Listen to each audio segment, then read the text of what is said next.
Welcome back, everybody. John Aravosis here. It's Friday, July 28th for the Aravosis Report. Here to talk to you about the latest news from Ukraine. Let me get, as always, TikTok rolling here on my iPad.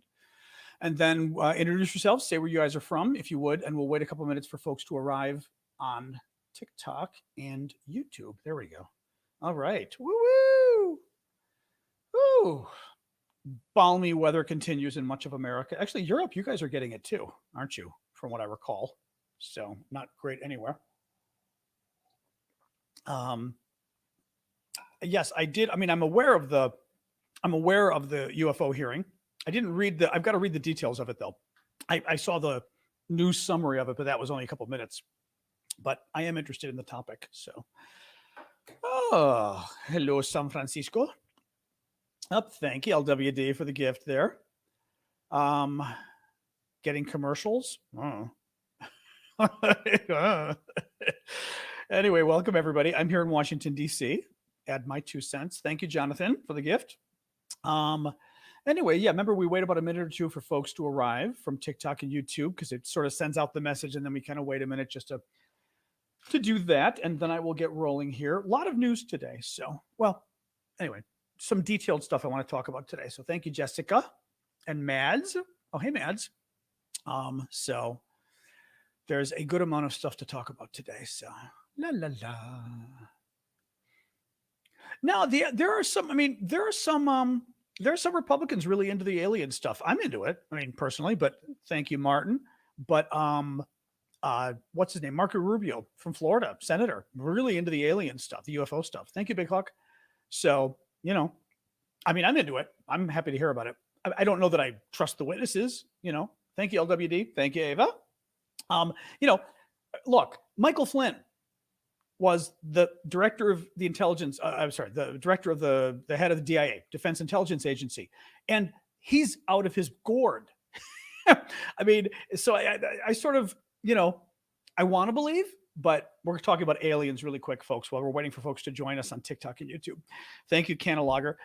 My point is that just because some witness says he saw or has friends who saw alien bodies and stuff, thank you, Tom, doesn't mean the witness is telling the truth. As I said, we had Michael Flynn. He was head of Defense Intelligence, and he's literally clinically insane. I mean, out of his gourd. So, could a lower level defense person also be out of his gourd? Yeah, it's a big agency. All right, guys, let me get rolling here. We were talking about aliens just for fun while we were waiting for you guys to join us. Thank you, Pam. I am John Aravosis. This is the Aravosis Report. We talk about Ukraine and the war every night. Thank you, LWD. Monday to Friday, 6 p.m. Eastern Time, U.S. I also hold a coffee talk most Saturday mornings. We'll be doing it tomorrow morning.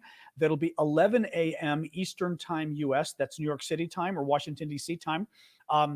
And that will be just for the paid subscribers as a thank you to them. Paid subscribers on TikTok, paid subscribers on YouTube, Twitch, Discord, Ko-fi. TikTok, just join us on TikTok itself at 11 a.m. Thank you, LWD. And on the rest of you, join us on Discord. You'll see the weekly VIP blah, blah, blah in the upper left-hand side. You can join us there. Otherwise, please do keep the gifts coming. Thank you, B. Smith, for the gifts there. You guys have been very generous lately, by the way. I just want to especially thank you because I always get worried about the money because it's literally day by day. So you guys have been very good. So thank you. But I mention it because, as I always tell you, I do this for a living. I decided I was going to do this full time, covering the war when the war broke out. And thank you, Pam and Riley, both. In order to pay the bills, you guys have been giving gifts and we've been doing auctions and things, and it's been working. I've been able to do it. So this is amazing. So thank you. So please do keep them coming. And final little thing on the gifts. YouTube. Thank you, Jetta. YouTube, I will always take your questions if you give a super chat question. I will try to get to all the questions anyway, but I never can because there's too many. But on YouTube, TikTok ought to have a super chat question thing. I wish they did. Thank you, L63 or 8. I'm calling you L63 863 J Ticker Marino. But on YouTube, if you do a super chat question, thank you, Stephen. I will always get to that as the next question. So thank you. All right, guys. Thank you, Pedro and J Ticker. All right, guys. LWD. Everybody with the gifts today. Thank you, guys. Today is day 519 of Vladimir Putin's 3-day special military operation. Thank you, John and LWD. I told you about the coffee talk tomorrow morning. Russia bombed a building. Thank you, Vicky. A building housing Ukrainian state security, intelligence, etc. Folks. Thank you, Scott. In the town of Dnipro this afternoon, caused a lot of damage to the Ukrainian government building, but they sent 2 missiles, and of course, Russia being Russia, the second missile hit a civilian apartment building. At least the latest I saw right before I came on said it looks like there were not any. Thank you, Zen. It looked like there are not any casualties, which is good. Nobody died. Dnipro is right up here in Ukraine. Okay, that would be free Ukraine. Thank you, Kate. The Russians don't occupy that area, but decided to bomb it. Overall, I'm not going to give you the little details on the counteroffensive today because honestly, there aren't any. There's really nothing new in the details. It was, a town in Russia got bombed, an oil refinery. Thank you, Edsel, for the gold mine. Little things like that. The Russians say they shot down some Ukrainian drone that was heading from Moscow. I mean, it's a lot of little stuff that didn't amount to anything. So I'd rather not. Of course, I kind of just did give you the updates in 20 seconds. So there you go. But I'm going to hit a number of topics. But on the counteroffensive, what was really interesting, literally right before coming on with you guys, I saw an article in the New York Times, and it was interesting. They were talking about one of the larger goals Ukraine has with the counteroffensive, and especially, thank you, Stephen, especially this week's ramping up of the counteroffensive, whether you want to call it. Actually, you know what? Let's call it stage 2. I've been sort of having a hard time figuring out what to call what happened this week. Stage 2 of the counteroffensive, okay? Now, stage 1 of the counteroffensive started maybe 6 weeks ago or so. Thank you. Mosquito, get away from me. There's a Frasier episode like that. when his brother has the mosquito coming after him in the beach house, or the ski house or whatever it was. Ugh, I hate those things. Thank you, Sally, or Salty. That just totally threw me. Anyway, all right. They always come for your face too, which cracks. Like when you're sleeping and they come for your ear. It's like, ugh. It's a Russian mosquito. All right. I was saying overall. So overall, it was interesting from the New York Times. They were saying that Ukraine. Oh, I know what I was saying. Stage 2. So stage 1 of the counteroffensive 6 weeks ago or so, Ukraine starts to go after 3 main areas. Thank you, Boat Drinks. One of them up here, Bakhmut. Second, down here around Donetsk. Third, around here in Zaporizhia. Fourth, potentially in Kherson, but not a lot happening here. A mosquito troll, exactly. Not a lot happening here, though. Thank you, Life, for that. But so the 3 main areas, right? This week, according to American officials, etc., this week, it seems Ukraine has poured a lot more, thank you, Danette, a lot more of their forces and a lot more of their weapons, tanks, etc. Thank you, Lee, into this area in Zaporizhia. Okay. So they're clearly making a big push here. They're still fighting here. There are still some interesting successes happening here. They're still fighting here. And the Russians are trying to do their own counteroffensive all the way up here near Kupiansk. Now, the idea up here, people think, is that the Russians are basically fighting up here in order to, thank you, Christy and Pedro, in order to convince the Ukrainians to stop fighting down here, right? I mean, basically, the Russians have decided to put a lot of men up here to hopefully make the Ukrainians go, oh, crap, right? We've got to move our men up here. So that's what's been going on. That has not changed. Hey, Pom, thank you.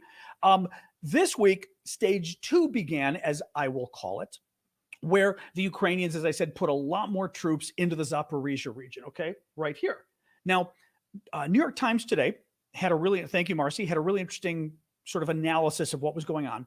And they said two main things. One, Ukraine is absolutely trying to get to the coast. So Ukraine here is hoping to come down probably to Melitopol, but basically to hit this coast, the Sea of Azov, okay? Connects to the Black Sea. Why do they want to hit here? 2 main reasons, okay? One, Ukraine wants to cut the Russian occupation in half. The Russians control, actually, I'll throw it with my finger. The Russians control all of this, Crimea, up to the river, over from the river and up. Everything here, the Russians control. The Ukrainians want to cut that in half because it's going to make it a lot harder for the Russians to control it. It starts to Well, first of all, the regions can't communicate with each other. They can't share weapons, logistics, etc. And if the Ukrainians cut this off, they then get here and they're in better distance of the Kerch Bridge and Crimea, and they're able to start bombing Crimea more, cut off the logistics to Crimea, because Crimea is their big goal, even though they want to get everything back. Crimea is their big goal. What the article was saying was, first of all, Ukrainians, yes, they want to go from here and go all the way to the coast to cut the Russian occupation in half. But the second thing is, in the meantime, thank you, who is that? Adam and Sir Goose, thank you guys for the gifts. In the meantime, every time the Ukrainians advance and pick up a small village, they're extending the range of their weapons. That basically Ukraine wants to do whatever it can. And this makes sense. They want to hold the Russian, the article basically called it this way, hold the Russians at arm length and beat them up. So the idea is they don't want to fight the Russians one-on-one. Thank you, Chief, if they can avoid it, at least not now. Thank you, Adventure. They would rather keep the Russians at a distance and bomb them, right? Hit them with their missiles, hit them with their rockets, hit them with the HIMARS, hit them with whatever they can.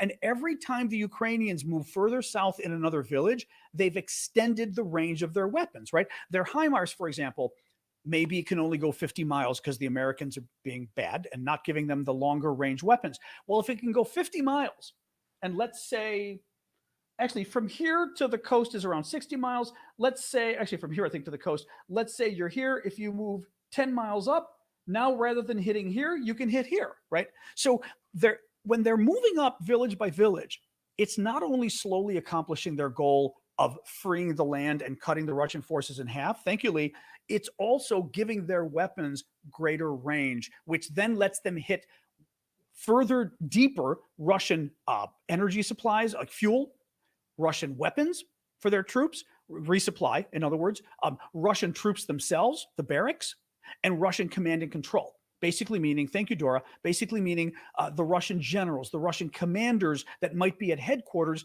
thank you, Dr. Stranger, that are further away from the front line. So I mean, it's an obvious point, but it was an interesting point saying that basically that is sort of an equal focus right now for the Ukrainians, that even though we're seeing them, and they are moving forward, which is good in the counteroffensive, even though they're slowly moving forward, every time they move forward, more of the important Russian assets come into range.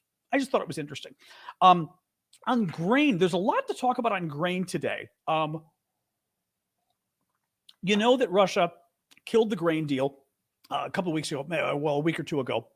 And this was a deal that was reached back in July by Russia, excuse me, Turkey, the United Nations, and Ukraine. The deal, well, basically it's a hostage crisis. When the war broke out, Russia was threatening to bomb any ships that come to Ukraine's ports. Ukraine's ports, before Russia invaded, Ukraine had ports along here and ports along here. Now with Russia invading, Ukraine lost these ports because Russia's holding them. Ukraine lost here because Russia's holding it, but Ukraine still has all of this, including the huge port of Odessa, really important. So the Russians said at the beginning of the war, any ships that try to come to Ukraine's ports and trade anything will be destroyed. So Ukraine's a big supplier of grain to the world. The grain exports just stopped immediately. And that's a big problem. One of the biggest reasons, and I didn't actually know this point until recently. I know Ukraine is a big supplier of grain to the world. What I did not know is Ukraine is the overwhelmingly biggest supplier to the World Food Program of the United Nations. In other words, the food program of the United Nations, where they help feed the poorest of the poor. And Ukraine, I'm forgetting the percentage, it's something like 80%, 90% of the food that UN program uses comes from Ukraine. So by cutting it off, Russia is cutting off literally the aid to some of the poorest of the poor. Didn't know it. I didn't know it, Deb. What I tell you, So that's very interesting. In any case, so Putin cuts off the grain again. They reach a deal last July. Putin says, okay, I won't bomb you, whatever. Putin finally cuts it off about a week or two ago and says, no, we're cutting it off again. What's interesting, a couple different interesting things. Thank you for the Friday thing and Dora for the hat there as well. A couple interesting things here. Thank you, Michelle. Yesterday, Putin is having this summit with African leaders in St. Petersburg, Russia. And as an aside, the African leaders totally dissed him. Last year, thank you, just scrolling, last year at the summit, Putin had 43 African heads of state, presidents, et cetera, prime ministers show up. This year, 17 showed up. 43 last year, 17 this year. Thank you, Just Scrolling and Vicky. Variety of reasons, I'm sure, including the fact that they really, A, maybe they don't want to go to a country at war. B, he's a war criminal and he's been indicted as a war criminal. Thank you for the Aflac duck there, LWD and Michelle. C, he's cut off grain to Africa. Putin is literally trying to starve Africans to death in order to get his way in Ukraine. And what do you know? Some of the African presidents and prime ministers realized maybe it wouldn't look too good shaking hands with the guy that just cut food off to their population, right? Thank you, Nick, and Just Scrolling. So Putin turns around and he tells them at yesterday's summit of the very few African leaders who showed up. And Putin tells them, but I, the great Oz, in my magnanimity, will give you free grain. Of course, it's probably Ukraine's grain he's going to give them, but I will give you free grain to make up for the Ukrainian grain that you're losing. Thank you, Nicholas. And initially, I was kind of curious. Thank you, Marcy. I was kind of thinking it was significant. Initially, I was like, well, maybe he's really going to buy off the Africans. Sean Bell at Sky News does the analysis today, and it's hilarious. I took his analysis and I took it one step further. Listen to this. So Ukraine in the last year under the grain deal. So you're talking the grain deal started in July. It ended this July, right? So it goes for 1 year. In 1 year, Ukraine exported 30 million tons of grain to Africa. 32 million, actually, I think, 32 million tons of grain to Africa. Yes, to Africa. Divide that by 12, 12 months, gives you approximately, I'm going to get the run up, but approximately 2 million to 2.5 million tons per month, approximately. Putin is offering 50,000 tons. I may have said million. If I did, I take it back. Putin's offering 50,000 tons of grain. The Africans were getting 2.5 million tons a month. Okay. On a daily basis, that's 83,000 tons of grain that the Africans were getting from Ukraine every day. 83,000. Putin is offering 50,000. Putin is offering the Africans 14 hours worth of grain. That's all he offered them yesterday. Thank you, Crazy. 14 hours worth of, no, Sky News did not do this. I did this part of the analysis. 14 hours worth of grain. Total joke. For free. Woo-hoo! But it's for free, but it's 14 hours worth. He cut off all of there's by the time the summit finishes, the Africans will be starving again. Right? It's insane. Interesting. The Wall Street Journal then had an article today that I saw literally 15 minutes ago before coming on with you guys. Hold on, quick sip of tea. Wall Street Journal had an article talking about something that I've raised before, which is Putin's decision on the grain deal, cutting off Ukrainian grain exports, is causing a lot of friction with, or risking a lot of friction with China and Turkey, because China and Turkey are two of the biggest recipients of Ukraine's agricultural exports. Now, the journal went through the details. China gets, let me try this. So you got grain exports and corn exports, okay? You look at Ukraine's grain exports. The largest recipient is China. China gets 24% of Ukraine's grain exports. So a fourth of the grain being exported was going to China. It's not anymore. That's the first problem. Number three recipient of the grain is Turkey. Turkey was getting 10% of the grain, okay? Not insignificant. And remember, for a while there, Putin was really trying to be best friends with Erdogan and Turkey. And all of a sudden, a couple of weeks ago, it looks like that might be changing, right? It gets better.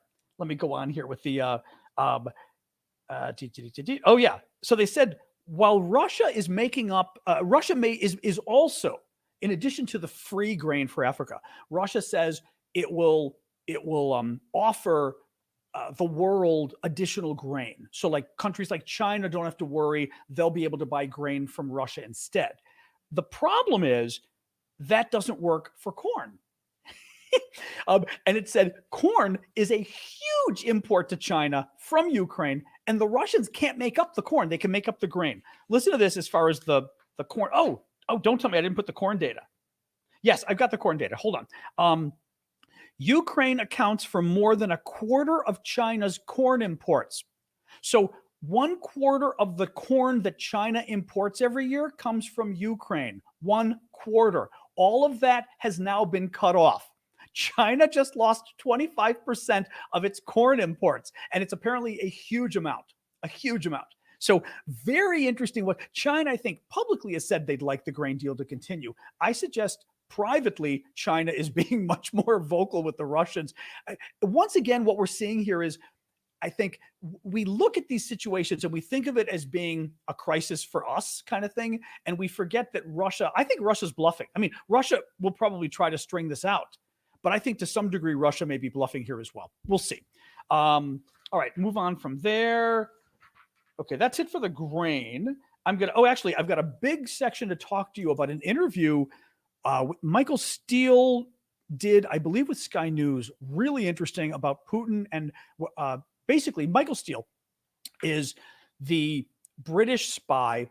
He headed up the Russia desk at MI6, which is Britain's CIA, for, I think, 6 years or something like that. Big Russia expert, was also the guy involved. He's the guy that wrote that dossier, the Steele dossier, about Donald Trump in the 2016 election. So Steele, very interesting guy, knows Russia very well. He did an interview in which he said he thinks Putin will be out in a year. Like, he'll be gone in a year. I will tell you about that in a second, because I thought his interview was really interesting.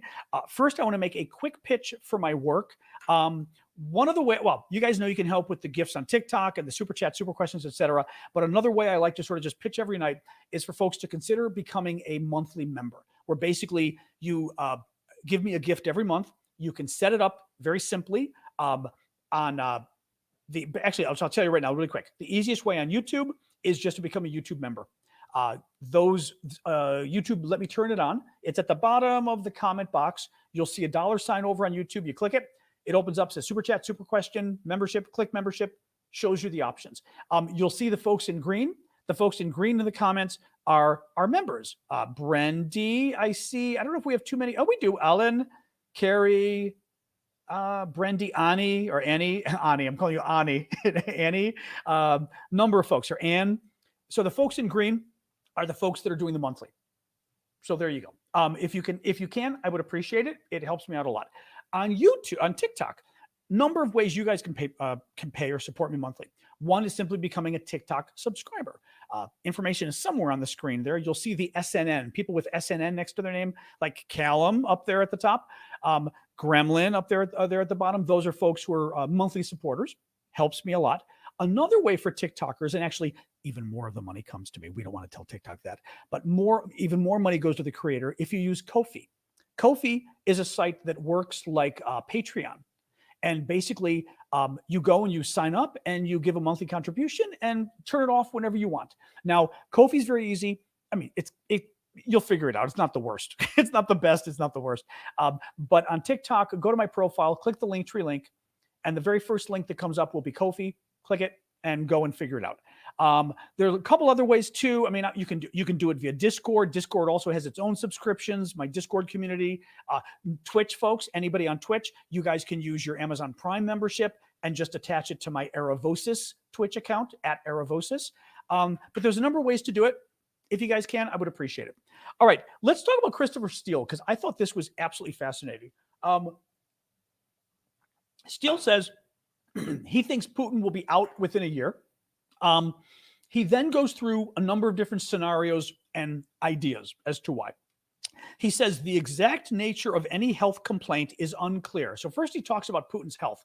We've had all these rumors about Putin being seriously ill with cancer, etc. He says the exact nature of any health complaint is unclear, but very credible sources are telling us he's been ill for some time, raising the prospect he could die suddenly. It's also possible he could be assassinated, perhaps by internal elements or by a plot from outside of Russia. Steele says this would be the worst case scenario for the US or for the West overall, as all bets would be off, with factional bloodshed likely before a successor is established. In other words, if Putin is dying, in principle, they'll know when he's dying. I mean, typically, right, if he's dying of cancer, typically, from what I know, you don't drop dead of cancer with no warning, right? You start getting sicker. The doctors say it's time. You've got a few weeks or a few days, but it's not like you're like me right now and then you drop dead of cancer the next morning. It doesn't happen that way. So if he's super ill, at least the Russians would have time to even if they have 3 to 5 days, they go, holy crap, right? Putin's in the hospital, he's dying, and they have time to get together and figure it out.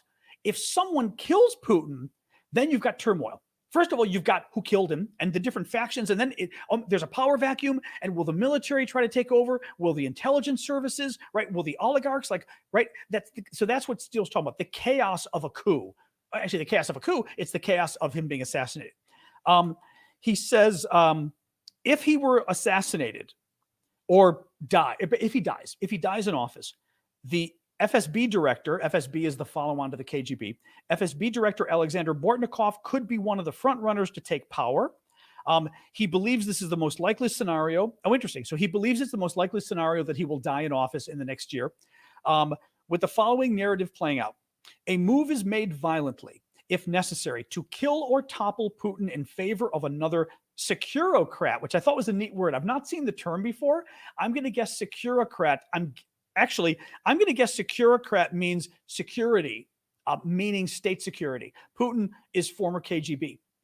So I'm going to assume by securocrat, he means the way they use security, meaning intelligence services, that kind of, could be FBI too, but meaning, state police, state intelligence, that kind of thing. MI5, MI6 for the Brits, right?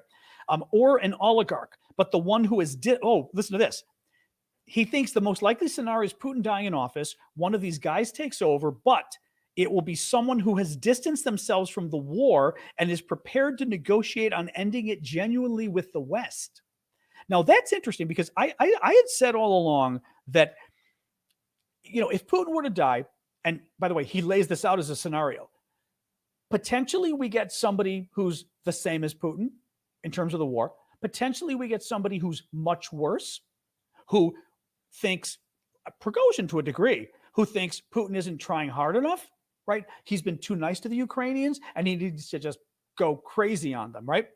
Which makes things worse.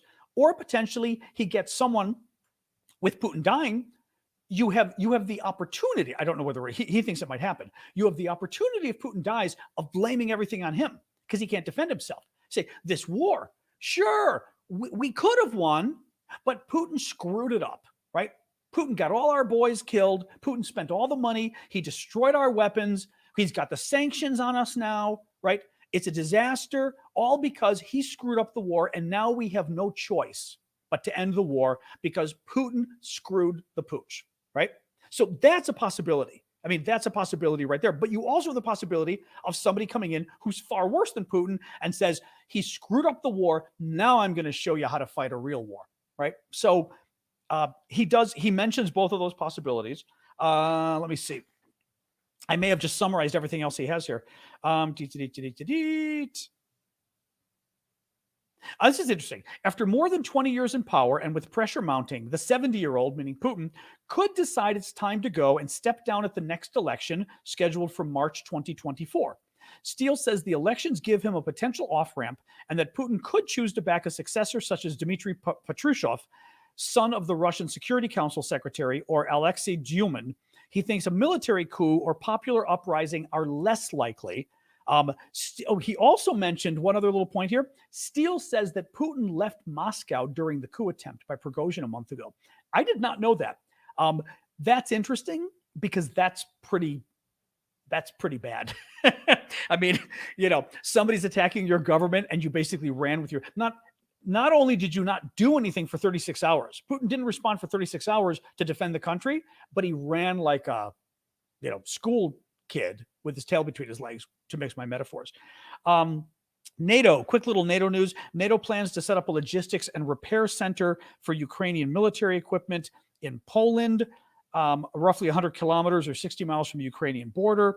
Qatar, okay, depending how you pronounce this country, I was taught in graduate school to pronounce it gutter. You could call it Qatar, Qatar. In English, kind of hard to pronounce. Thank you, Poppy. Qatar is what I was taught, is set to provide Ukraine with $100 million or 78 million pounds in humanitarian aid. It came, this one fascinates me. Thank you, Ray. It came when Qatar's Prime Minister, Sheikh Mohammed bin Abdul Rahman Al Thani, boy, long name this guy's got, visited Kyiv today. Now, that's interesting to me, okay? That the Prime Minister, who's a sheikh, visits Ukraine of Qatar from the Middle East. That's interesting. I mean, if you're not, I mean, I'm very intrigued by that. And giving the 100 million, even though it's for humanitarian, that's great. But I'm really intrigued at this concept of Middle Eastern countries getting involved with the peace effort, so to speak. He also endorsed, I believe, I was going to say Obama's, Zelensky's peace plan. But giving the aid as well, which is great. Very interesting. Just very interesting. Actually, I was told how to pronounce it by the former head of the CIA. So you might be right, Michael, but I'm pretty sure he was former head of the CIA. He was a former top CIA guy. I shouldn't say he was head. He was unfortunately very high up. He wasn't head, but he was very high up. He was a nasty man. Anyway, he was my teacher at grad school, former Bush CIA guy, and was like, whoa, very scary man. Zelensky signed into law today a change in the date of Christmas. We'd mentioned this before that this was happening. The Ukrainians celebrated Christmas on January 7th, which is the traditional Orthodox, or I would say like the old Orthodox way of doing it. The Russians do it that way. Here in the States, thank you, Succeed, and in Europe generally, thank you, JRD, Orthodox, I mean, I'm Orthodox Christian, I'm Greek Orthodox. We're all part of sort of this larger Orthodox religion. Even though, Christmas is, well, basically some of the Orthodox, like the Russians, celebrate Christmas on January 7th. The rest of us celebrate it December 25th. Ukraine was, I don't even want to try to explain this because every time I do, I get it wrong. But bottom line, Ukraine, in the orbit of the Russian church, I'll put it that way, they were celebrating it the Russian way. They changed the law to change Christmas from January 7th to December 25th so that now they have allied themselves more with the West, which is interesting. I wouldn't say, Kukul's asking if I speak Russian or Ukrainian. I wouldn't want to say I speak Russian, but I studied Russian for a year. So, what would I say? Я учитель по-русски в университет. Я немного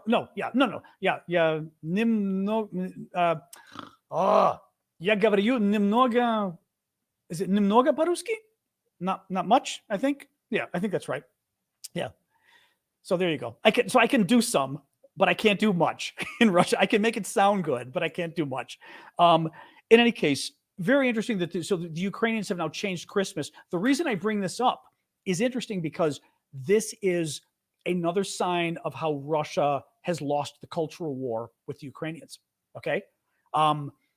It's one of the reasons it was a lie, but one of the reasons Putin claimed he was invaded was to save the Russian culture and the Russian-speaking Ukrainians. The Russian-speaking Ukrainians, by the way, hate Putin. Odessa, Russian-speaking Ukrainians. Odessa is the town in the south that Putin blew the crap out of this week. He blew up their church, their top church. He blew it up this week. Their cathedral.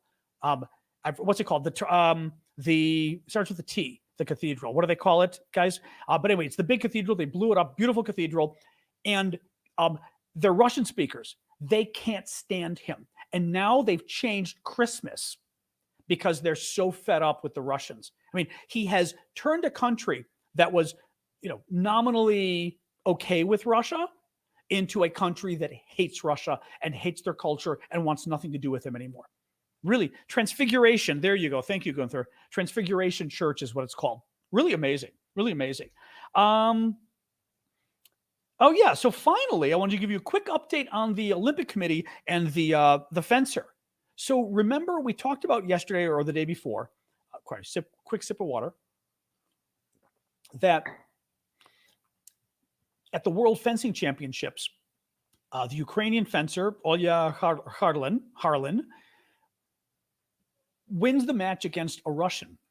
And the Russian, knowing she's not going to want to do this, goes and puts her hand out to shake hands with the Ukrainian. Well, the Ukrainian, of course, isn't going to want to shake hands with the Russian because the Russian is literally committing genocide in her country. So the Ukrainian refused, and under the rules, you're disqualified, right? So the thinking is the Russian did this on purpose. Thank you, Timothy, to try to screw the Ukrainian when the Russian lost the match. Well, if she's disqualified, she also can't go to the Olympics because she needs the Olympics to for the, I forget how it works, but it's a very complicated process of developing a number of points and things like this, right? So she gets knocked out of the Olympics. And today, interestingly enough, the Olympic Committee has made a unique exception to allow her to go. Now, this is interesting. Apparently, the Olympics, not surprisingly, the Olympics set up a quota, okay, of how many athletes can come. And they only allow 10,500 athletes for each game. It's a lot. I didn't realize there were that many. 10,500 athletes. They said they are making a unique exception by allocating her an extra place in Paris. So they're literally going to make her the 10,501st athlete. And then listen to this. Now, mind you, the Olympic Committee kind of sucks. I mean, international sports, a lot of them are really awful on human rights and civil rights and stuff. So I'm kind of surprised the Olympic Committee is being good on this. Listen to this. It is admirable how you are managing this incredibly difficult situation. This is from the International Olympic Committee President Thomas Bach. Rest assured, the International Olympic Committee will continue to stand in full solidarity with the Ukrainian athletes and the Olympic community of Ukraine during these extremely difficult times. I mean, and saying it is admirable how you are managing this incredibly difficult situation. Very interesting. That was good. And they basically said, we're basically, because somebody said, you're not getting into the merits. She is getting into the merits. Thank you, Marcy. What they're saying is you already qualified for the Olympics, and we're not going to kick you out because these guys are being idiots, is what they're saying. Yeah, the IOC has been horrible in the past. Yeah, Adam's saying this is very interesting. This is great, but very interesting that they did this. That's it for the news. Let me show you a couple of the auction items because I always like to do that. And then we will do questions. So as I mentioned, one of the ways that I support my work by doing the show, since I do it full time, so I usually, over the years, I've done consulting and everything else. I don't do any of that. I just do the show.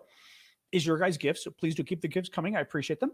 But also probably shortly after we started the Discord, I forget exactly, Syndicate might remember, but I think it was Syndicate. It was Syndicate's idea to do the Discord. And then it was Syndicate's idea to do the auction, I think, as well. But we started doing an auction. And at first I was like, well, I said, what will we auction? Then we were like, maybe cool stuff from Ukraine. So Vlad in Ukraine was getting us cool stuff. Then some of you now have been donating cool things that you made, the jewelry, all sorts of neat stuff. And early on, I thought about it and it felt weird auctioning Ukrainian stuff and making money, even though I've got to make money to do the show because I do this full time, right? I've got to pay the bills. And early on, I decided to give 50% of all of our auction money we make, of all the winning bids, back to Ukraine. So Vlad's been coordinating that for us. We've given back I did the numbers a couple of days ago. We've given back over $10,000 through the auctions. Now, mind you, we've given back over $90,000, almost 100 through straight donations. So I've done a lot of donations with you guys where I've asked you to donate to specific causes. 100% of that money has gone back to Ukraine, and usually via Vlad. Thank you, Karen. Usually via Vlad, we've done that. Not all. About 10,000 went through another charity, Razom for Ukraine. I can never pronounce it. Thank you, Suzanne. We sent about $10,000 in medical kits through them. So about $90,000 total we've sent, but then another 10,000 of just our auctions. So anyway, 50% of the auctions go back to Ukraine. The money, 50% goes to me, so I can pay the bills. And I just wanted to show you guys a few of the auctions. The auctions are in our Discord community. The Discord community is free. I think people have gotten a little confused when they go there. The community is free. So anything that says you have to pay, you don't have to pay. Now, it will give you an option. Thank you for the lion there, Fuller. or Muller, I'm calling it M. Fuller. The Discord community is free. If it gives you the membership options, consider signing up for the membership. You'll see that like $7.99, whatever the money is. Consider it because that's the way of helping me out once a month. But they're free. But if you go there, once you click, you accept the terms and blah, blah, blah, you'll see the auctions. And you'll see in the left-hand column, VIP auctions and public auctions. The VIP auctions are the items, thank you, Edsel, are the items for the paying monthly members. Thank you, Lori, because basically I'm doing it as a thank you to them, stuff that only they can bid on. The public auctions, everybody can bid. Now, I'll show you just 3 things. Actually, these 3 have been very popular this week. The first is a Ukrainian military patch, a real one. You can see it says Ukraina. The dog may want water soon. Ukraina. This is a real Ukrainian military patch, Velcro. Thank you, Jen. It probably won't fit to my shirt. Oh, actually, the color looks good on the shirt, though. It's not going to hang on too well.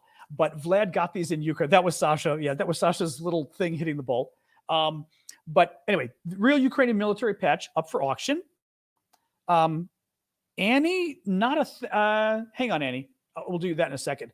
Thank you, Adventures. The second item, this is one of my favorites because I've always loved this design. This is first day of issue stamp on the bottom, and then a larger postcard design at the top so you can see it framed from the Ukrainian government, Ukrainian post office. And it's first day of issue stamp of the Ukrainian tractors who at the beginning of the war were getting so much publicity for basically stealing all the Russian tanks. The Ukrainian farmers kept finding the Russian tanks because the Russians got up and ran, which was great. And they would leave their tanks behind and the Ukrainian farmers would come up, hook up the tank and just slowly go. And you'd see these all over the place, these Ukrainian farmers pulling these tanks. Well, the Ukrainians, being the chutzpah capital that they are, decided to do a postage stamp.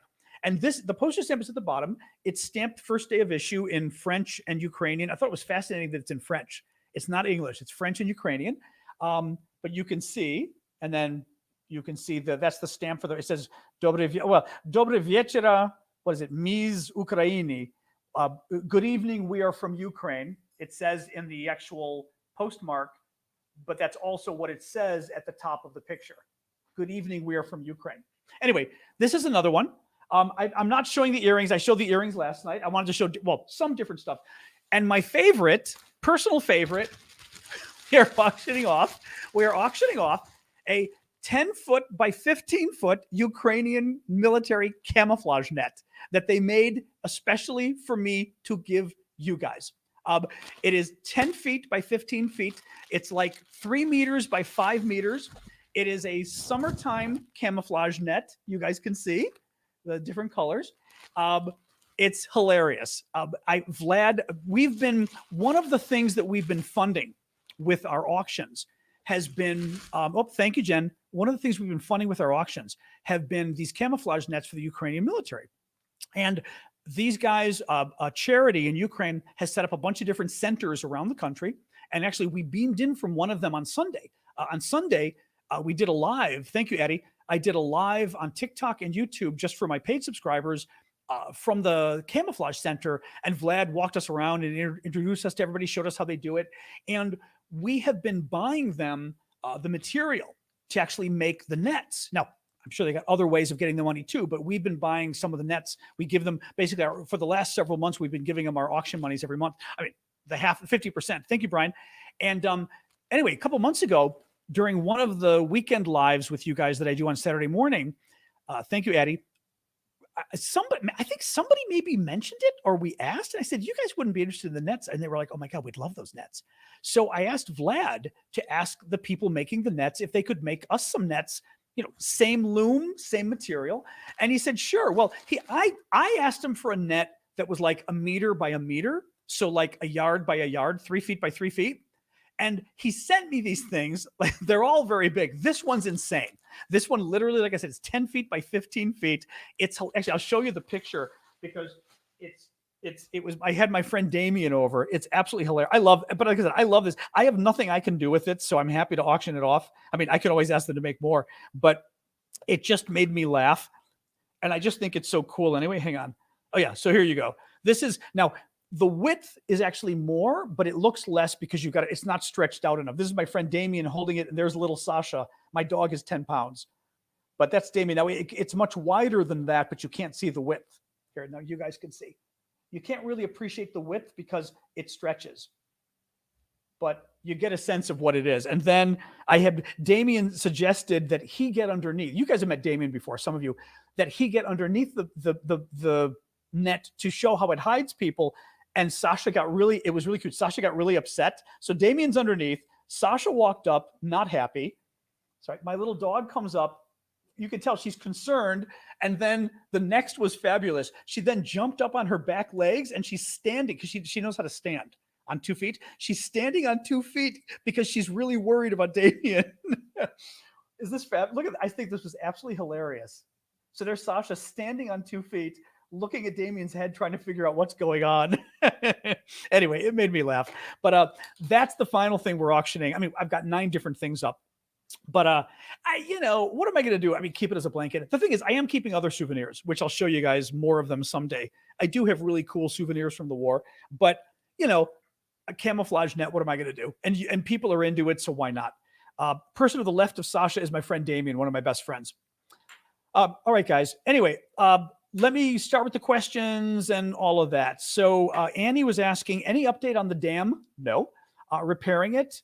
Nothing. Now, I had read this, we're talking about the Kakhovka Dam, the dam in southern Ukraine that we believe the Russians blew up. Thank you, Jay, for the gift there. I had read when the dam broke that it was going to be beyond repair. Like they were going to have to build another dam, I had read, but I've not seen anything now. The other thing is the water has already receded. Yeah, I was showing, funny you ask, I showed you guys a photo the other day. Let me find this. Hang on, I got my glasses on. A photo the other day, a satellite photo that was really interesting because it's of southern Ukraine. And among other things, you can see the reservoir where the water was. Hang on a sec. I know I've still got it here. I'm going to find it.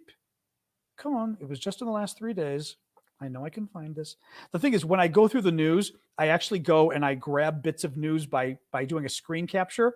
So the problem is, like, I copy this stuff and then I lose it because I've, I know where it is. I sent it in a message to myself. Like, I have lots of different ways. Here it is. I have lots of different ways that I share stuff. So, all right, let me show you on my map first, and then I'll show you on the satellite photo. So on the map, Dnipro River cutting through Ukraine. Right here, more or less, is where the dam was. Okay, so the dam is here, and you can see how the water is more filled up here and here. This is the reservoir that was filled by the dam. And then after the dam, it's a skinny river, okay? So the dam blows up. It floods this area. This is the reservoir. The white area, I will show you guys first. The white area up here is the reservoir. I mean, look at that now. Actually, you can see from where the dam starts. It starts to go up and then to the right, right? It goes, whoops, it goes up. Jeep, jeep, jeep. I'm having a hard time. But you see where it is. Yep. Actually, I'm doing it with my finger, right? Now for you guys, you see where, I'm trying to do this backwards. This is where the dam was at here. So you see how it goes up and then over. All that white area was filled with water before, which is crazy. The water was supposed to have subsided in Kherson, like on the 10th day, which was now a while ago. What is interesting, Annie, which your point brings up, is no one's talking about it. You're right about that. No one talks about the dam and what sort of the aftermath now. Sorry, my eyes are itching. Allergies. But it's kind of it's interesting that there aren't really any stories about it or anything. So I don't know. Oops, turn this down a little bit. But good point. I mean, I'll keep my ears open, but there have been no stories at all that I've seen on sort of what the status has been. So, all right, guys, let's do more questions. They did have watermelons, though. Yes, I did see a picture the other day. Somebody was showing a Kherson. Kherson, this region right here, is famous for watermelons in Ukraine. And somebody I follow on Twitter cut into a Kherson watermelon just yesterday. because I saw it and it looked really good. It was all bright red. It looked really nice. So they do still have some watermelons going.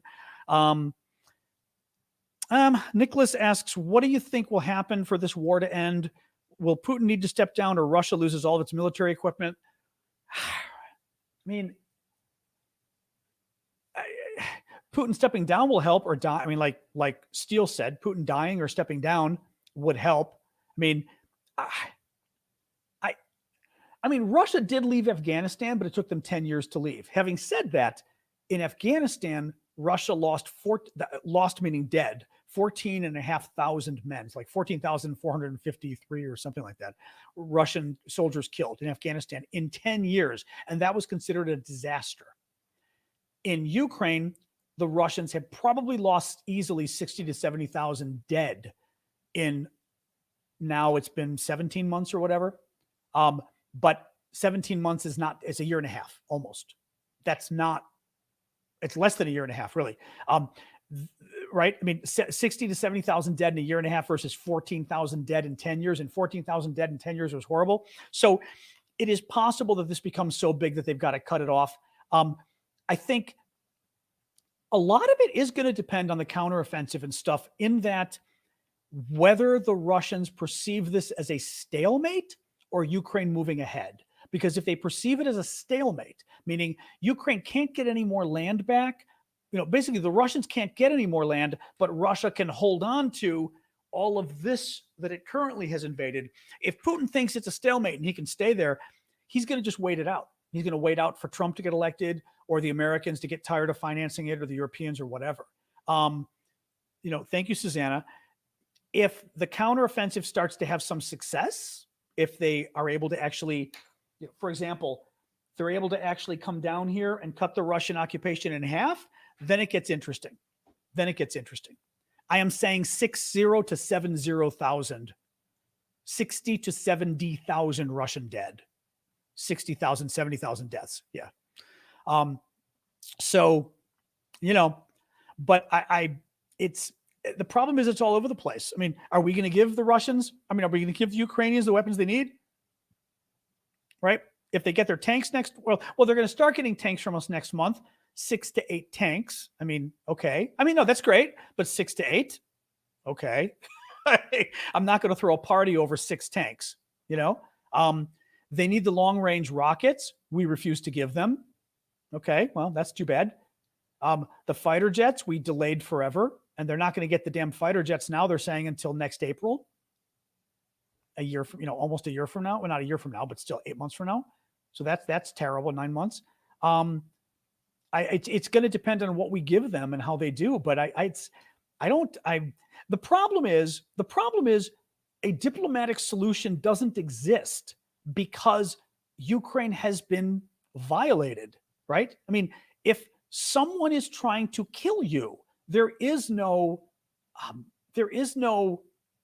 compromise, right? Someone is stalking you at night and getting ready to jump you, to kill you and take your money. What compromise is there? Give them your money? I mean, right? Give them your body? I mean, what? Right? And this is the problem Ukraine has. Russia invaded and took part of their country. How do you negotiate a stop to that? The only way you negotiate on that is literally if you have lost, and then you negotiate. But I don't think Ukraine has lost, So I don't know how this ends. I mean, honestly, I do know how it ends. It could have ended by beating Russia. And I'm not going to go on one of my rants again about Biden, but you probably did see lightning. Yeah, there's some, nice little dark clouds coming over, which means my dog will be panicked. Hopefully she doesn't. Well, I'm sure she knows already anyway. My dog can smell the rain, even that it hasn't rained yet. And she just starts to panic as soon as she smells it. So I'm knowing her, she's already figured it out. Anyway, so there you go. Yeah. So I don't know. But if we want them to win, there's still time. But oh God, I don't know about the U.S. weapons factories. I mean, one hopes they're operating at 100% because we need to also beef up our own weapons, let alone that.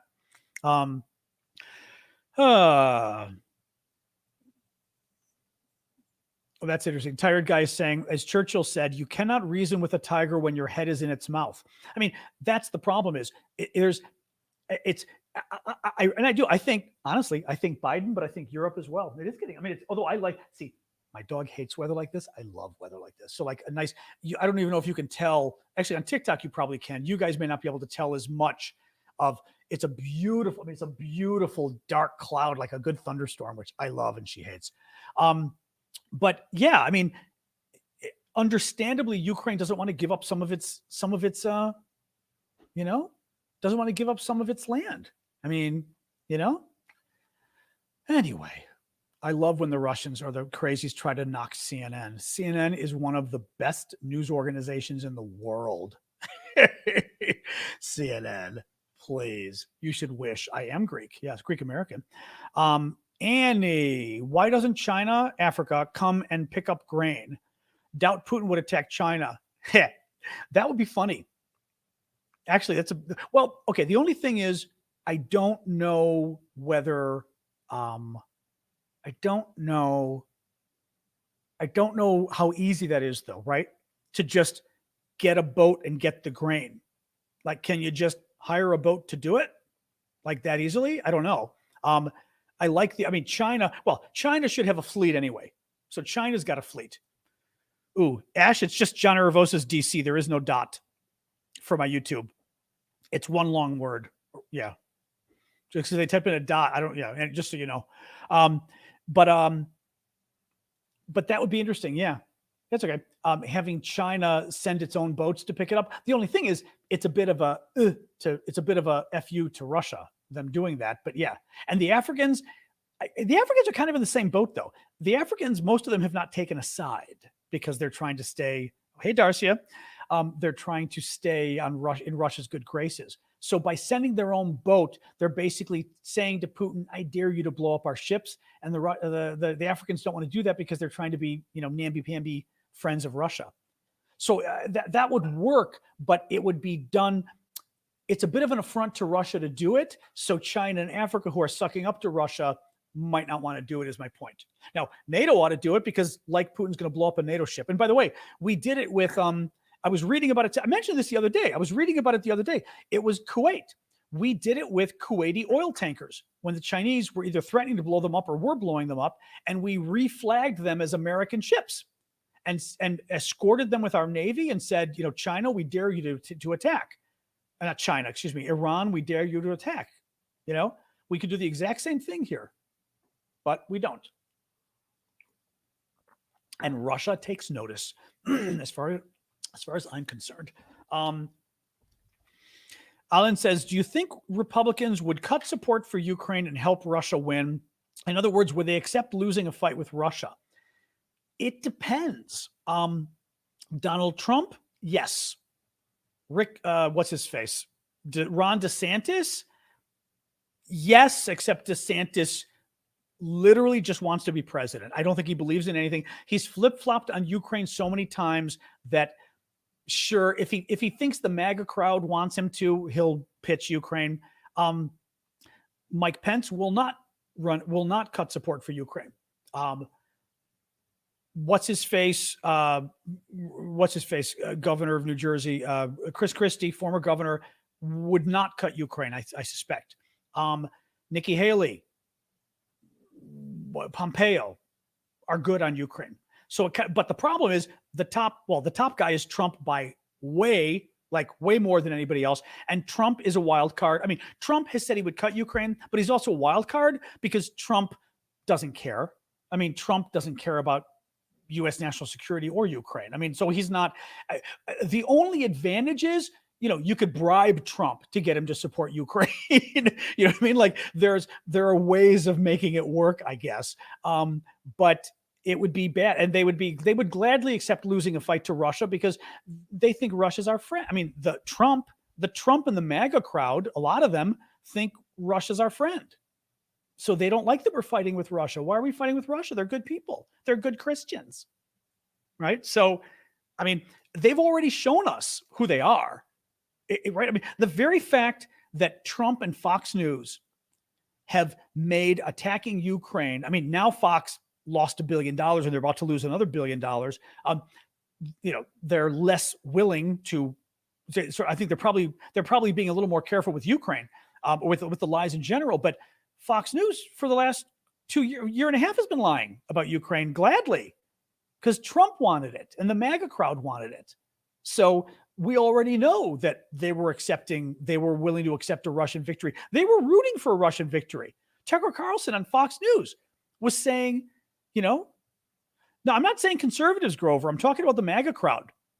I know the normal Republicans, the Republicans I grew up with, are good on Ukraine. Normal Republicans. I was a Republican. I was a normal Republican. We actually understood what Russia was, what that country is, and why you have to defend people like Ukraine, and why you have to defend democracy, and why you have to stop countries like Russia from spreading. We understood that. The MAGA crowd does not, because the problem is, and I'm talking MAGA, a lot of good Republicans voted for Trump that I don't quite understand, but the MAGA crowd, Trump says Ukraine bad, Putin good. I mean, they're going to support him no matter what. That's the problem. No, and honestly, unfortunately, it's not a lot of Republicans are like 50-50 on Ukraine is where the polls are showing, which at least is, I will say this, that's something. Considering how many Republicans still support Trump, it's something that half of them still support Ukraine. That's good. That is good. I wish it were higher because Republicans, God, I mean, for Republicans not to get national security and not to get Russia is just like, it just like, drives me crazy. Anyway, more questions. I should see Annie. Annie, we did get Annie's. Yep. On the grain thing. What else, guys? What else? More questions. Thanatos, I saw a video about them moving ICBMs through Moscow. I mean, so what? Maybe, but they've got ICBMs. We've got ICBMs. You know what I mean? I mean, knowing them, they did it just to, again, Putin will never use nukes.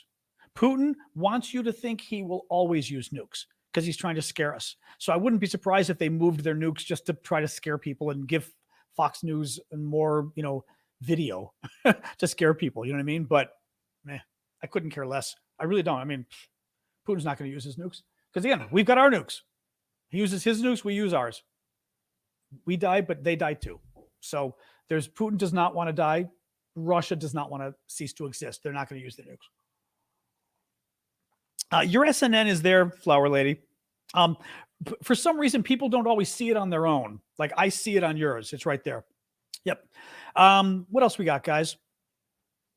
Get away from the presidential election. What else we got?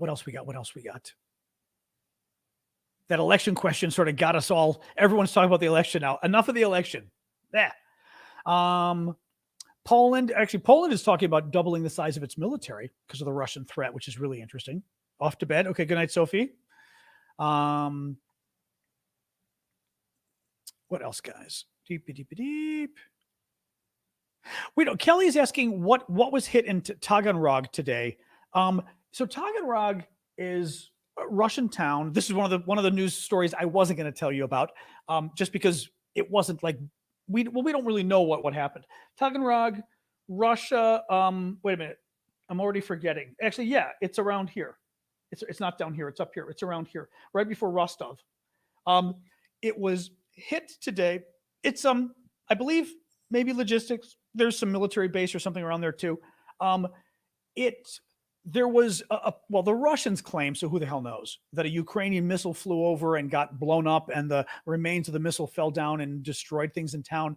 But the Russians lie. So who the hell knows what happened? You know what I mean? We just don't know. But yeah, Kelly's asking if we know. I don't know if anything new came out about it. I know we're hoping Dagmar, we're hoping Sweden joins NATO. I think we're gonna have to start playing hardball with Erdogan and Turkey to make it happen. But yeah, Rob asks, how big of a push will Ukraine do? Oh, I'm gonna yawn at you. How big of a push will Ukraine do with the winter slog being 5 months away?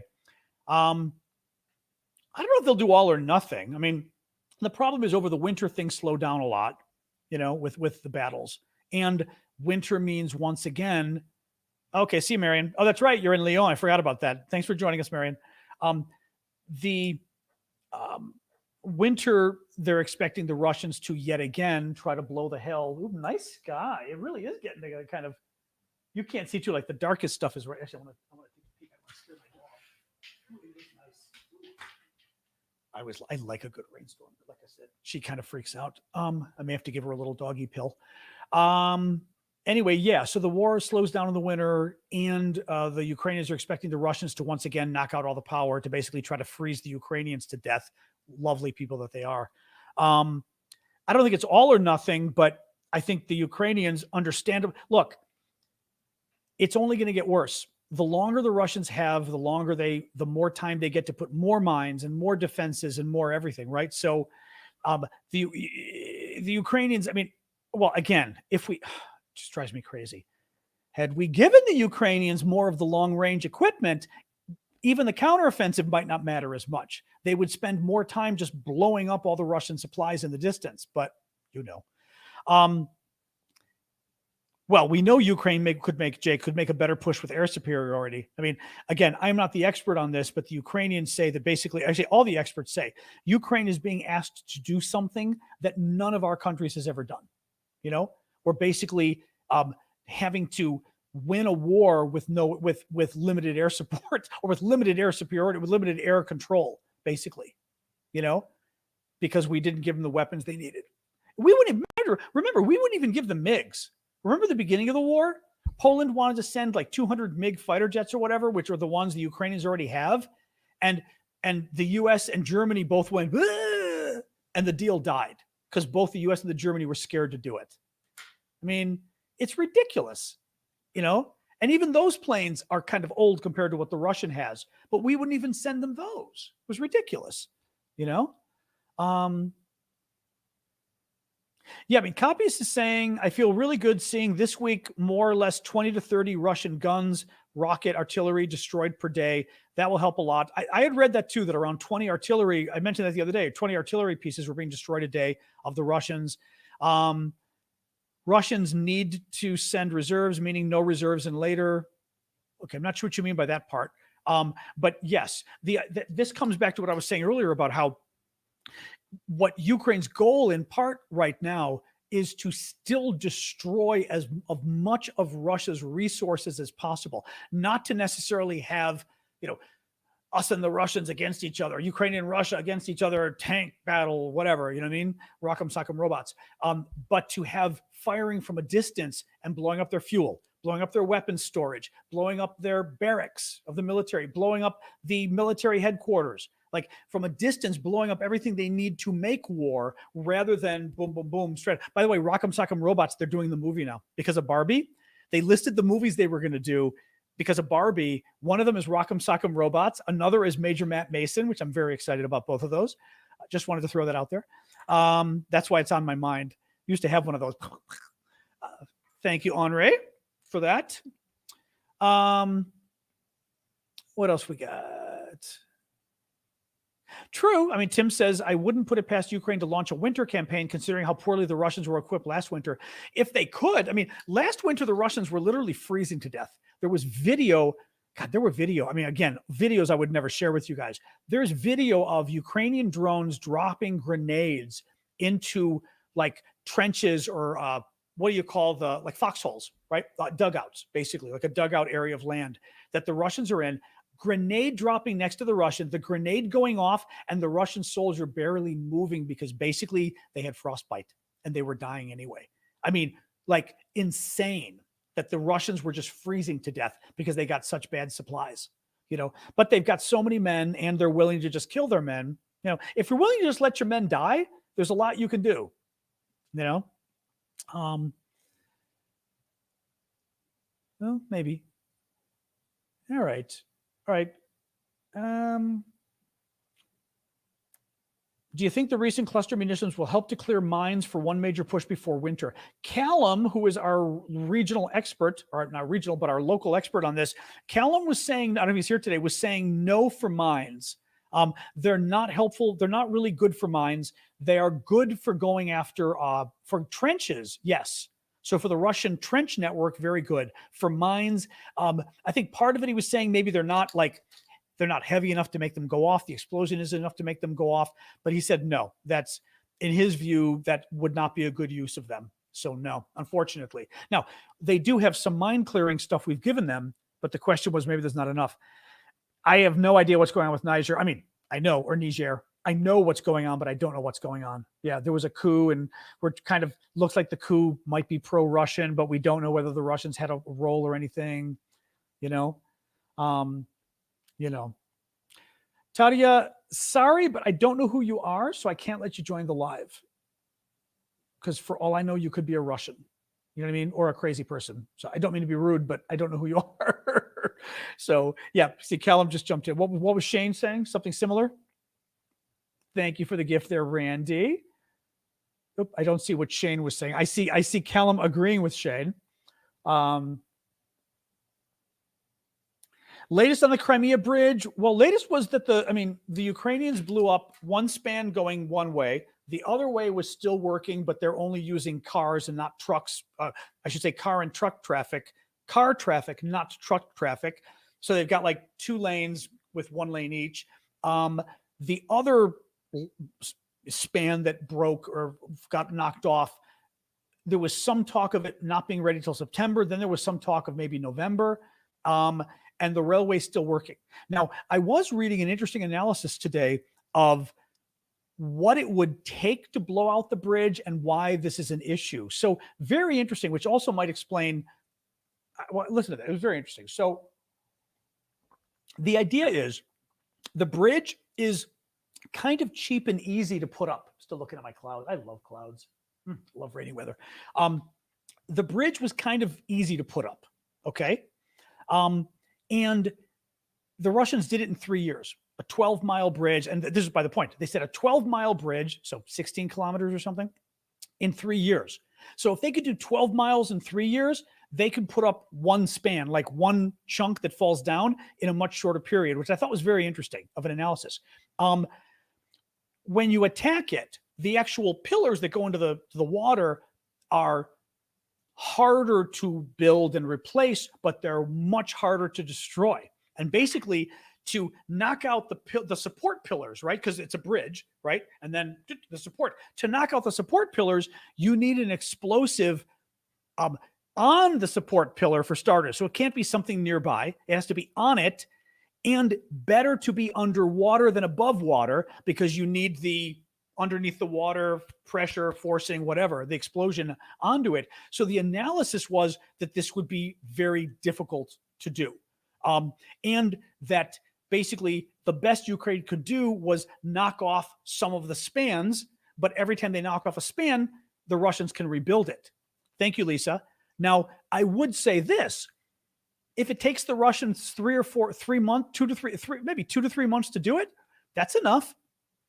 Well, I mean, yes, Callum, you can drill and fill with explosives, but you got to get there to do it is the problem.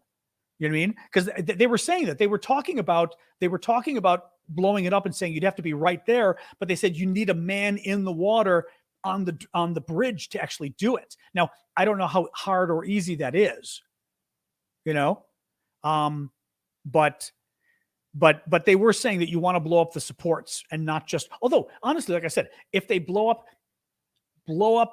make sure you get both roads and the railway.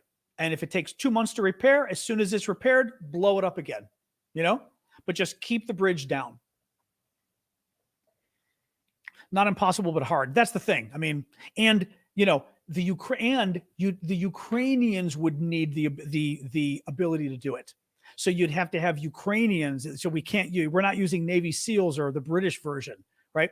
We'd have to have Ukrainians that can get there and you know, whether it's underwater, any case, hopefully they can. So make a lot of noise drilling, maybe.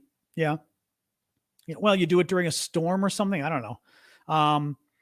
Well, or you do diversions too. I guess. Well, how long would it take to drill and put the explosives, you think?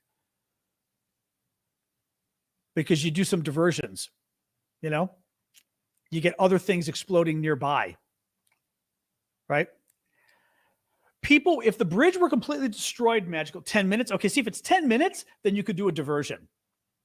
You try to get some other missiles blowing up nearby or something else.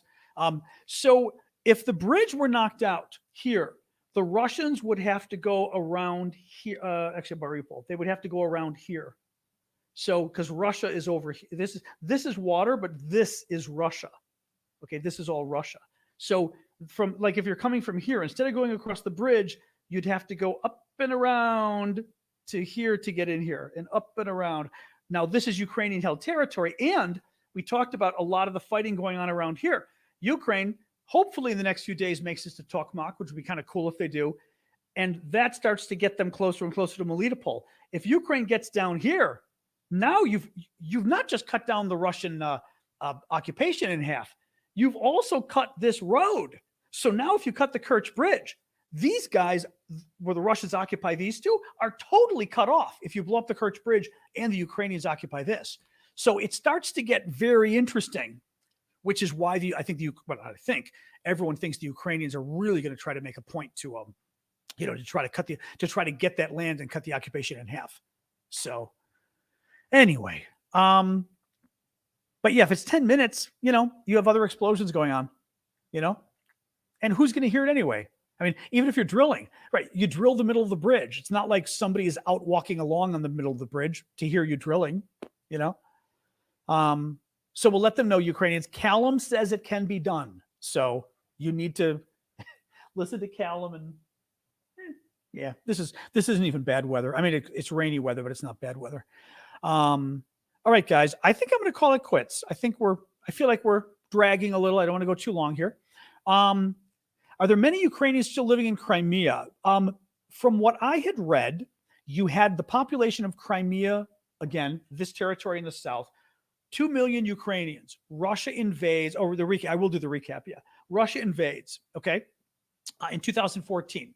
As a result, 1 million Ukrainians leave because they don't want to live under Russian dictatorship. So now the Ukrainian population drops from 2 million to 1 million. But what happens? 2 million Russian squatters come in. So you've now got a population of 3 million, and 2 million of them are Russians, because the Russians literally are basically squatted in the Ukrainian territory. So how do you join the Discord? You can go to my profile go to my link. Go to my profile on TikTok. You'll see the Linktree link. Click it. Go through, and probably the second thing on that link will say Discord. And if you click it, it should bring you over there. Now, you probably should, if you're on a phone, I would recommend, or an iPad, I would recommend you first download the Discord app. It's a free app. Create an account, and then use the link that's in my profile. Because without the link in the profile, I don't know what would happen. So basically, you go to my profile on TikTok, and you see, there's a Linktree link right. Oops. It's always the back. I hate the backwards thing. Right there. Right. There's the link. I click the link. It opens up a page. And then the first thing is Ko-fi, which is how you do the monthly subscription. Second thing, Discord. Continue discussion. You hit Discord. And because I'm already a member, there we go. Actually, it should bring up this way. Erebos' Discord. Accept invite. You accept the invite. Hang on here. Open. Allow. Okay. Action cannot be completed. Now that's interesting. Have they killed the link on here? Ooh. Hey, can anybody else hit the link, or is it not working? Yeah, me neither. Oh, that's bad. They killed the link. Oh, Syndicate, I'm pissed. Oh, that's annoying. Try this. Try discord.erevosis.com. Try that. Oh, that ticks me off. So try discord.erevosis.com, guys, because that's a backup I've got. Yeah, I noticed the link isn't working. Wow. But it brings up the accept invite and then doesn't work. Wow. That's really obnoxious. Any case, works for you, doesn't work for me. Okay. Anyway, discord.erevosis.com It may be because it's coming off of TikTok. That actually, you know what? I wonder if it's TikTok doing this. Hold on. I'm going to open this. And hang on. See, the problem is this is like a TikTok. This is a TikTok web page that it opens, I think. Yeah, I think it's a TikTok thing, isn't it? Yeah. TikTok isn't allowing it, which is funny because TikTok is like a Discord partner, which is ridiculous. Absolutely ridiculous. Absolutely ridiculous. Jeez. Wow. That ticks me off. Copy link. Oh, you know what you could do on your phone? You know what you can do? Oh, this works. You know what you do? Go to the link in my profile, click that link again. It opens it up, at least on an iPhone. Click and hold the link, and what do you get? At the bottom, it says open link. Click open link. Now I get the accept. Watch what happens. Takes me right to the Discord. So that's what you got to do. Yep. Hold the link down. Hold the link, give it a hard press like you do on an iPhone. It opens up the options, and look for the option that says open link, and it works. This may be a TikTok shoot. I may have to, I know another broken TikTok feature. I'm going to have to change the link now or something. Son of a bee. God, that ticks me off. Oh, thank you, Shane. That really ticks me off, though. You know what I mean? Because I can't tell people to do that. I mean, that's too hard to explain to people, you know? God, that annoys me. God, that annoys me. Population of Odessa. Alexa, what's the population of Odessa, Ukraine? In 2019, the population of Odessa was 999,000 Oh, people. 1 million. Okay, 1 million people. Okay. There you go. All right, guys, I'll do the quick recap, and then we will call it quits. I'm not going to do Discord tonight because we did Discord for a long time. Well, not a long time, I guess a while last night, but I'm doing the show tomorrow morning. So tomorrow morning, we've got our coffee talk with the paid subscribers, which we'll be doing on TikTok and YouTube. Not TikTok, YouTube, but TikTok and Discord, actually. But it'll be all the monthly subscribers, okay?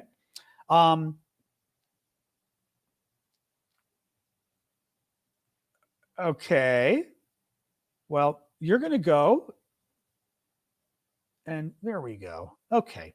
Angel just got his wings. Net Rando was a troll. Yeah. Oh, I guess you guys saw that already, didn't you? Yeah. Was there? Yeah, exactly. I figured you guys knew. Okay. All right. Let me, I got rid of it. Yeah, exactly. Angel got its wings. All right. Callum, go to bed. All right, guys. I'll do a quick little summary here. Day 519 of Putin's 3-day special military operation. New York Times reports that overall, Russia bombed a Ukrainian security organization, basically intelligence building and an apartment building in Dnipro. Fortunately, there were no deaths as of last report.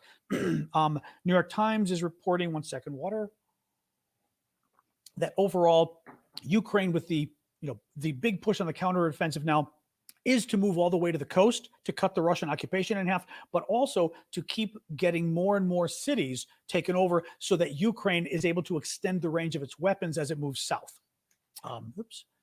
Well, that light is looking really nasty on YouTube. What do you do?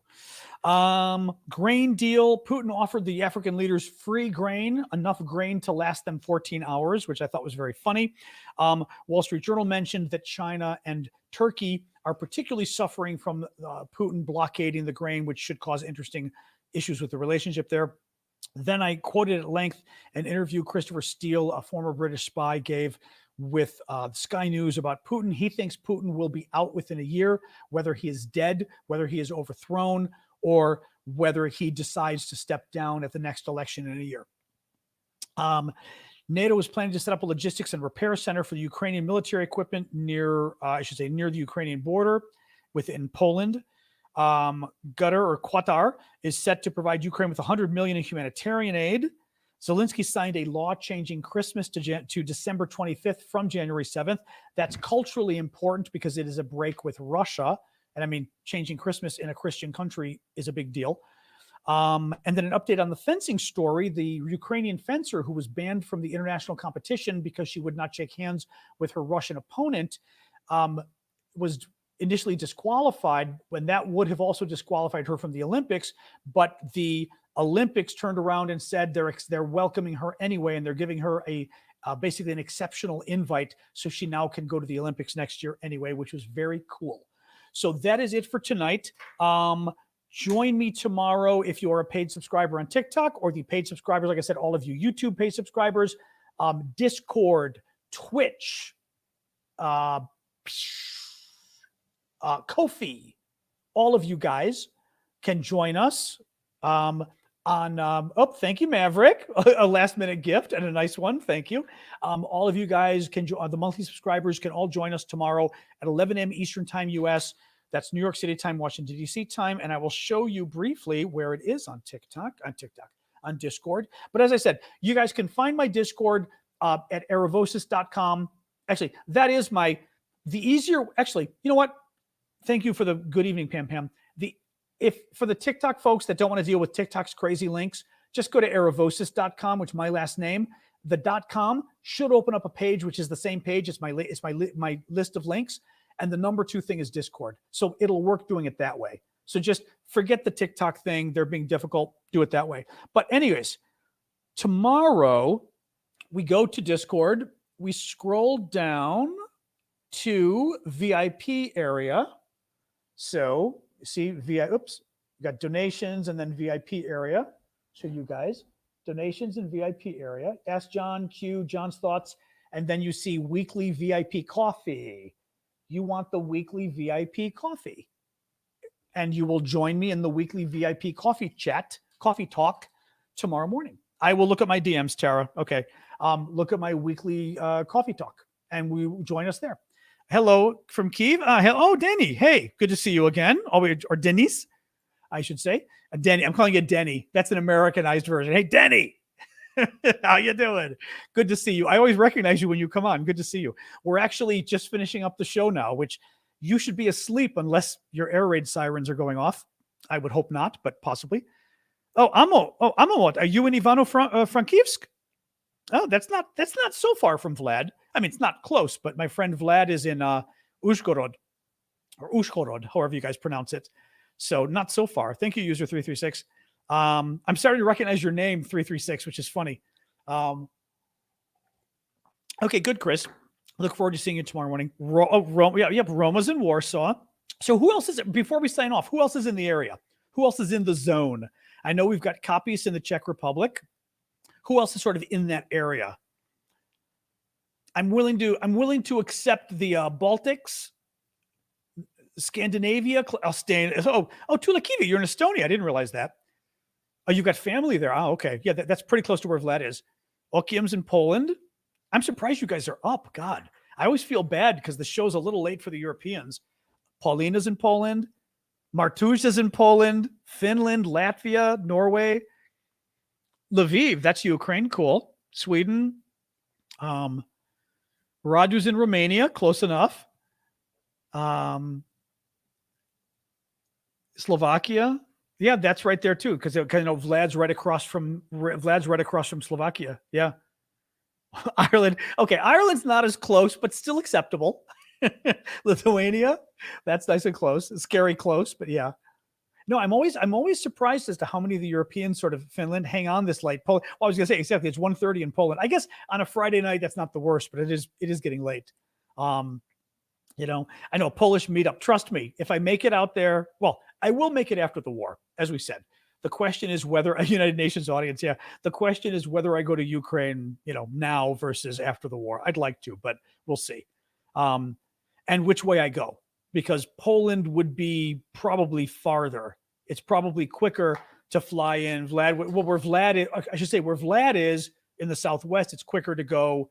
He was talking about Slovakia, even Hungary, although I kind of don't want to, because of all the BS with Orban, I almost don't even want to go to Hungary. I'm just kind of like, I've always wanted to go to Hungary and now I'm kind of like, ugh.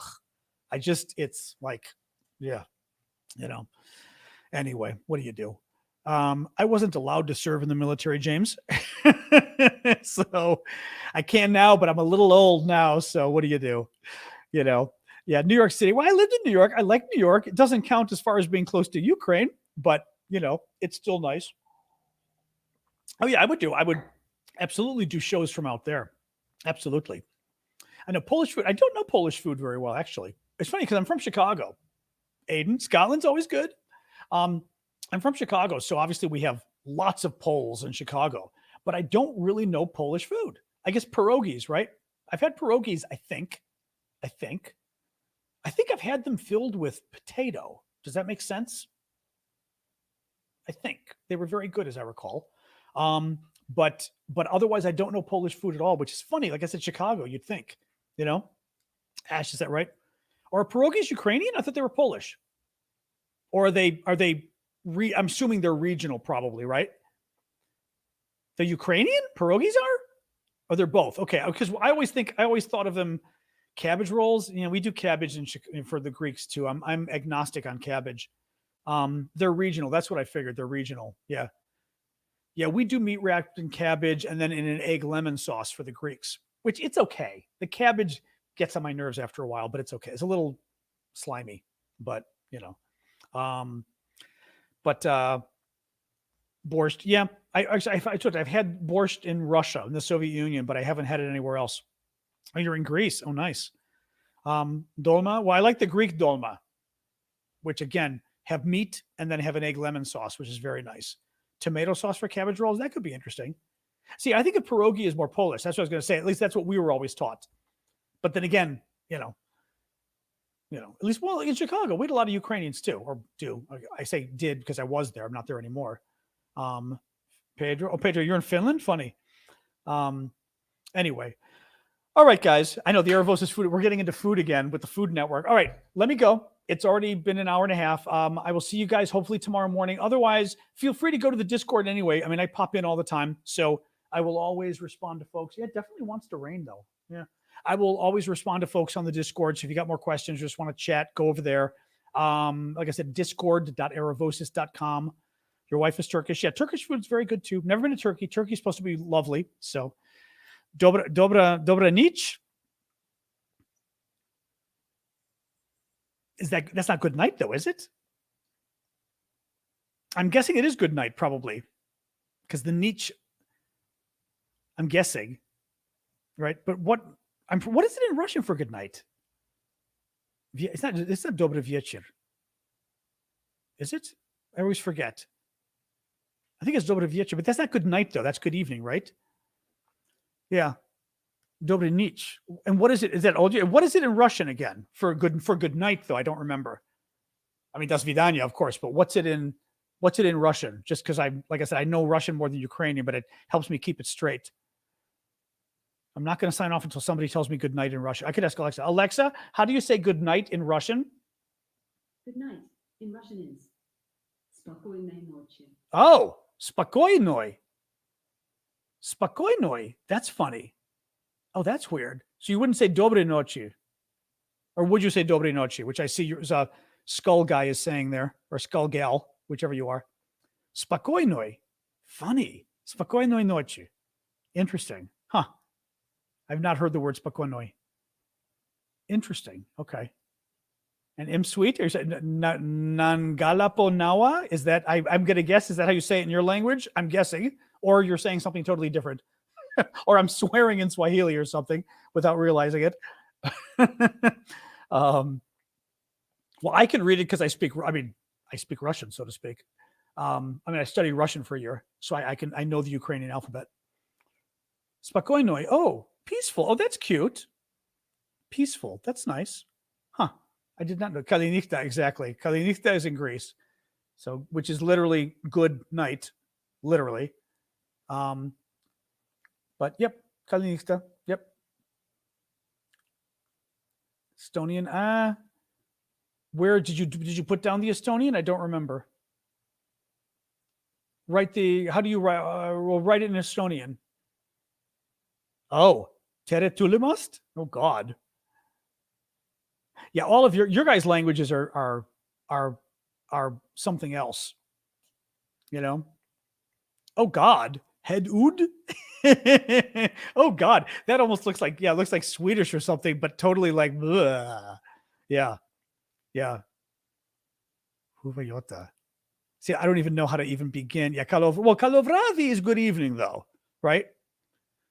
That's more like Kalovravi is more like good evening versus good night. Kalinichta is good night. That's what you say when you're going to bed.